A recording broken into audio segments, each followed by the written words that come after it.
L'info écho avec Capital. L'info pratique Capital. Lors de l'achat d'un bien immobilier, les frais d'acquisition, improprement appelés frais de notaire, viennent s'ajouter à la facture, majoritairement constitués de taxes et d'impôts. Leur montant représente environ 7 à 8% du coût total du bien dans l'ancien. Heureusement, il existe quelques moyens légaux de réduire la note. Pour cela, 2 astuces. La première consiste à retrancher du prix d'acquisition le prix du mobilier contenu dans le bien, permettant de les sortir de l'assiette des droits d'enregistrement. La seconde, un peu plus difficile à mettre en œuvre, réside dans la déduction des frais d'agence. Tous les détails sont à retrouver sur notre site. Le coup de gueule du jour est poussé par les professions libérales contre la réforme des retraites. Réunis au sein du collectif SOS Retraite, ces derniers ont présenté ce jeudi leur doléance contre cette réforme.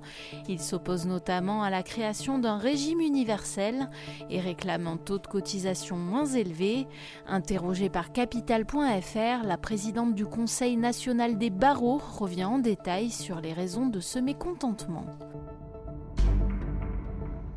Le chiffre du jour, 13,9 millions d'euros, c'est la somme que pourraient se partager 6 instituts de sondage pour réaliser les enquêtes d'opinion du gouvernement. C'est le service d'information du gouvernement, rattaché à Matignon et chargé d'orchestrer la communication de l'exécutif, qui vient d'attribuer une telle enveloppe. Précision, il s'agit d'un montant estimatif maximum qui pourrait être revu à la baisse si le volume des commandes est plus faible que prévu. Parmi les sondeurs sélectionnés, l'Ipsos et l'IFOP tirent les gros lots et pourraient s'attribuer chacun 4 millions d'euros.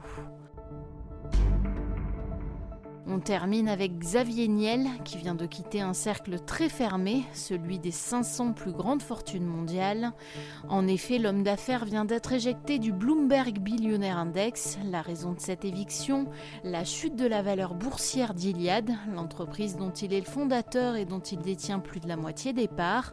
En moins de 2 ans, la maison mère de Free a vu sa valeur perdre 7 milliards d'euros. Un coup dur pour Xavier Niel qui occupait la 189e place en 2017 avec une fortune estimée à 8,33 milliards de dollars. C'était l'info écho avec Capital.